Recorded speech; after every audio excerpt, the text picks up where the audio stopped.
നമസ്കാരം കൂട്ടുകാരെ, എല്ലാവർക്കും പുതിയൊരു വീഡിയോയിലേക്ക് സ്വാഗതം. നമ്മളിന്നൊരു അടിപൊളി ജ്യൂസിൻ്റെ റെസിപ്പി ആയിട്ടാണ് വന്നിരിക്കുന്നത്.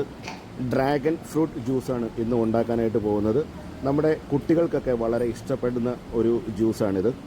വളരെ എളുപ്പത്തിൽ നല്ല രുചിയിൽ ഉണ്ടാക്കിയെടുക്കാൻ പറ്റുന്ന നല്ലൊരു അടിപൊളി റെസിപ്പിയാണിത്. അപ്പോൾ നമുക്ക് ആദ്യമേ ഒരു ഡ്രാഗൺ ഫ്രൂട്ട് എടുത്ത് അതിൻ്റെ സ്കിന്നൊക്കെ ഒന്ന് റിമൂവ് ചെയ്തെടുക്കാം.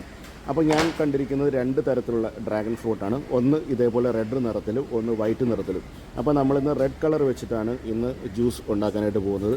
അപ്പോൾ ആദ്യമേ നമ്മൾ ഈ വീഡിയോ കാണുന്ന കൂട്ട് ഇതിൻ്റെ സ്കിന്നൊന്ന് റിമൂവ് ചെയ്തെടുക്കുക. അതിനുശേഷം നമുക്കതിനെ ചെറിയ പീസുകളാക്കി ഒന്ന് കഷ്ണിച്ച് എടുക്കാം. ഡ്രാഗൺ ഫ്രൂട്ട് വെച്ച് നമുക്ക് ഒരുപാട് വെറൈറ്റീസ് ഉണ്ടാക്കാനായിട്ട് സാധിക്കും. നമ്മളിനിയും ഡ്രാഗൺ ഫ്രൂട്ട് വെച്ചിട്ടുള്ള വ്യത്യസ്തമായ റെസിപ്പികൾ അപ്ലോഡ് ചെയ്യുന്നതാണ്.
ഇനി നമുക്ക് ഈ മിക്സിയുടെ ജാറിനകത്തേക്ക് കഷ്ണിച്ച് വെച്ചിരിക്കുന്ന ഡ്രാഗൺ ഫ്രൂട്ട് ചേർത്ത് കൊടുക്കാം.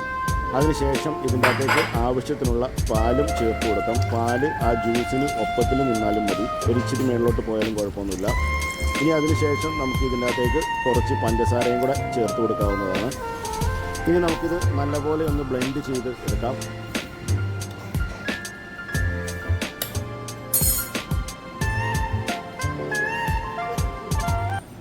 അപ്പോൾ നമ്മുടെ ഡ്രാഗൺ ഫ്രൂട്ട് ജ്യൂസ് റെഡി ആയിട്ടുണ്ട്. ഇനി നമുക്ക് ഇത് ഗ്ലാസ്സിലേക്ക് പകർത്തി കൊടുക്കാം. അപ്പോൾ വീഡിയോ എല്ലാവർക്കും ഇഷ്ടമായി എന്ന് വിചാരിക്കുന്നു. ഇഷ്ടപ്പെട്ടെങ്കിൽ ലൈക്ക്, കമൻറ്റ്, ഷെയർ എന്നിവ ചെയ്യുക. ഞങ്ങളുടെ ചാനൽ ഇതുവരെ സബ്സ്ക്രൈബ് ചെയ്യാത്തവർ സബ്സ്ക്രൈബ് ചെയ്യുക. എല്ലാവർക്കും നന്ദി, നമസ്കാരം. ഇനി മറ്റൊരു വീഡിയോയുമായി കണ്ടുമുട്ടാം.